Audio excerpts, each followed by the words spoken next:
Bihar election में सरगर्मी तेज हो गई है। सभी राजनीतिक पार्टी अपने चुनाव का प्रचार प्रसार करने में लगे हैं और वहां पर जो राजनीतिक पार्टी हैं अपनी चुनाव यात्रा निकाल रही हैं, लोगों तक संवाद कर रहे हैं। और इसी पर हम बात करेंगे कुछ छात्रों से बिहार इलेक्शन के बारे में। बिहार का इलेक्शन अगर हम लोग ये देख रहे हैं पिछले कई सालों से या कई पंचवर्षीय से लगभग 25 से 30 साल से, और जब से लालू यादव अस्तित्व में आए हैं बिहार के चुनाव में, जब तब से लेकर के अभी तक बिहार में जाति के आधार पर वोट पड़ता रहा है। और अगर हम लोग देखें कि अभी जिस प्रकार से बिहार में जाति को लेकर भी जाति जनगणना हुई थी, उस हिसाब से देखा गया है कि यादव, मुस्लिम और भूमिहार, ब्राह्मण और क्षत्रिय वोटों का जिस प्रकार से बंटवारा किया गया है, उस बंटवारा में ये देखा गया है कि कितने परसेंट किसका वोट है। तो उस हिसाब से अगर देखा जाए तो आज के समय पर भी बिहार के अंदर जाति के आधार पर वोट पड़ता है। बिहार के जो नेता है वो लोग भी नहीं चाहते कि यहाँ पर डेवलपमेंट की बात हो, यहाँ पर लोगों को रोजगार देने की बात हो। हाँ, अभी एक नई पार्टी वहाँ पर आई है जिसका नाम जन स्वराज है, प्रशांत किशोर उसके मुखिया हैं। वो जो है तो लोगों के बीच में ये नारा लगा रहे हैं कि हमारी सरकार आएगी तो जो है तो लोगों को रोजगार देने की बात की जा रही है और अलग अलग प्रकार के प्रावधान दिए जा रहे हैं।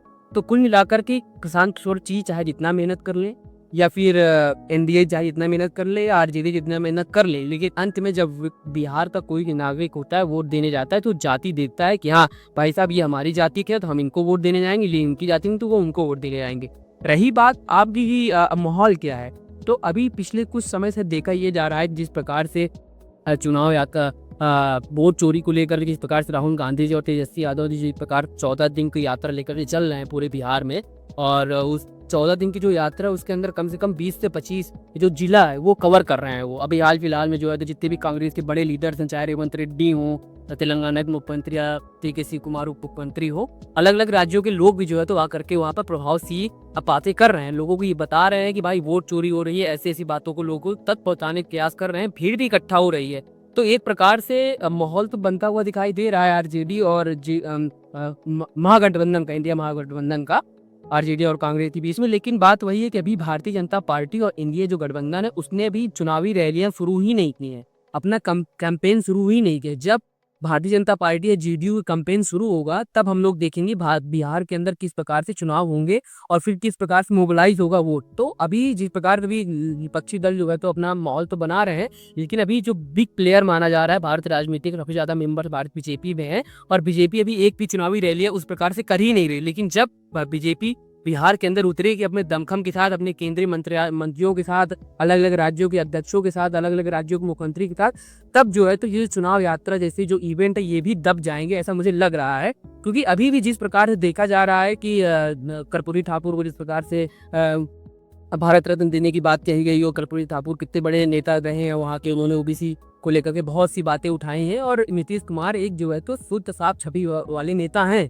अब भले ही चाहे विपक्ष के लोग जितना भी उनके ऊपर आरोप लगाएं, चाहे लालू यादव जी हो या अन्य प्रकार के नेता हो, अब ये बात तो कहीं छिपी है नहीं कि लालू यादव जी के राज में जो है तो चारा घोटाला हुआ था, लैंड फॉर स्कैम का घोटाला उनके ऊपर जो लगा रही है बीजेपी, आरोप लगा रही है, उसको तो लोग देख ही रहे हैं। तो जो इस प्रकार के आरोप और प्रत्यारोप के दौर में जो राजनीति चल रही है बिहार का, एक चीज जो सबसे महत्वपूर्ण है, मैं कुछ बातों के बाद अपनी बात खत्म करूंगा। महत्वपूर्ण बात ये है कि जो बिहार की राजनीति वो कोई आम राजनीति नहीं, यहाँ पर कोई भी व्यक्ति किसी भी तरफ वो मुड़ सकता है।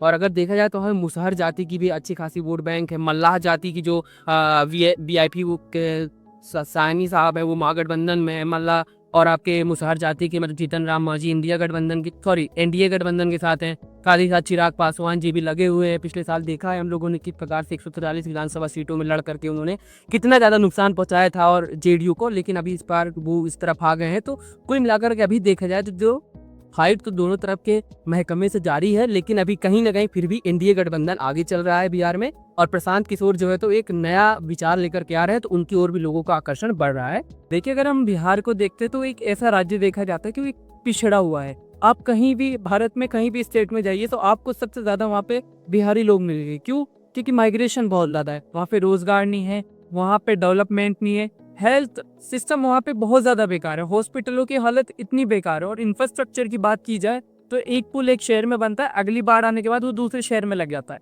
तो हालत ये है। ये क्यों है? इसका कारण जाना जाता है जो वहाँ की जनता है वो असली मुद्दों पे ज्यादा ध्यान नहीं देती। वहाँ पर अक्सर एक इल्जाम लगता है बिहार पे कि वहाँ पे एक पौवा पे, एक शराब की बोतल पे वहाँ का वोट बिक जाता है। एक कास्ट हो आपकी जाति पे वोट डाल दिया जाता है। लेकिन वोट डालने से पहले वो कभी ये नहीं सोचते कि हमारे बिहार का शिक्षा कब ऊंची स्तर पर पहुंचेगा, कब हमारे यहाँ की डेवलपमेंट ज़्यादा होगी। और अगर बात की जाए पार्टी की, तो चाहे वो बीजेपी हो चाहे वो गठबंधन सरकार हो, अभी ये राहुल गांधी ने जो यात्रा निकाली है उससे काफ़ी फर्क पड़ा है। इंडिया गठबंधन थोड़ा आगे नजर आ रहा है। लेकिन बात की जाए बीजेपी की, नीतीश कुमार भी वो बहुत बड़े नेता है, कहा जाता है वो जिस साइड हो जाते हैं वहीं साइड राजनीति उस साइड चल जाती है। लेकिन इस बार सबसे ज़्यादा जो आगे जाते हुए दिख रही है वो इंडिया गठबंधन आगे जाते हुए दिख रही है। बिहार में हमने अक्सर देखा है कि यहाँ पर दो पार्टियों में चुनाव हुआ करता था, हर बार यही पैटर्न रहता था कि एक बार ये एक बार ये। लेकिन अब की बार प्रशांत किशोर की जो एंट्री हुई है उससे हमें लग रहा है कि बिहार में त्रिकोणीय जो है चुनाव अब की बार होने वाला है। और बिहार में वैसे अक्सर जाति पे वोट बहुत ज़्यादा वहाँ की जनता वोट करती थी और यही पैटर्न रहता था कि जो जिस जात से है वो उसी जात को वोट करता था। लेकिन प्रशांत किशोर ने आके थोड़ा सा जो है मुद्दों को एक डाइवर्ट किया है। उनका मुद्दा है हेल्थ को लेके, इंफ्रास्ट्रक्चर को लेके, एजुकेशन को लेके और रोड्स को लेके, जॉब को लेके कि विद्यार्थी जो है पढ़े लिखे वहाँ पे नौकरी नहीं मिल रही है। तो अब की बार लगता है कि इलेक्शन बिहार में त्रिकोणीय रहने वाला है और अभी बहुत सारी जो चुनौतियां वहाँ पे आने वाली है, क्योंकि वहाँ पे बहुत सारी पार्टियों का अलायंस है आपस में। तो टिकट बंटवारे को लेके बहुत समस्याएं हमारे सामने आएगी। तो अब देखना होगा पब्लिक किस तरफ रुझान रखती है और शिक्षा पे उस वोट करती है कि फिर से वही जात पात के मुद्दों पर वोट करती है। बिहार इलेक्शन जैसे कि पॉपुलर 3 पार्टियां यहाँ पे आरजेडी, जेडीयू और प्रशांत किशोर की, तो अभी देखा जाए तो आरजेडी आगे चल रही है। धरातल के हिसाब से, ग्राउंड रिपोर्ट के हिसाब से हम आपको बता रहे हैं, वहाँ पे जो है आरजेडी, राहुल गांधी पहली बात तो यात्रा कर रहे हैं, उससे पॉपुलरिटी बढ़ती जा रही है। और वहाँ पे जो टिकटें दी जाएगी वो उस हिसाब से दी जाएगी कि वहाँ पे जो पढ़े लिखे नेता है उसको टिकटें दी जाएगी। और एनडीए गठबंधन की बात की जाए तो वो भी अच्छे काम कर रहे हैं, वो भी ग्राउंड पे जा रहे हैं और लोगों से बातें कर रहे हैं। बाकी प्रशांत किशोर जो नई पार्टी है उनकी विचारधारा अच्छी है, वो पढ़ाई से रिलेटेड बातें करते हैं और एजुकेशन पे ज़्यादा ध्यान देते हैं, ताकि लेकिन उसका जो है लहर दिख नहीं रहा है। बाकी देखते हैं आगे क्या होता है। जैसा कि आपने देखा कि छात्रों ने बिहार इलेक्शन पे क्या बताया है और इसी बीच इलेक्शन में क्या हो सकता है, कौन सी पार्टी अपनी सरकार बना सकती है। तो आप देखते रहिए इनकलाब हिंदी, मैं आपके साथ साहिब आलम, कैमरामैन अक़दस सिद्दीकी के साथ।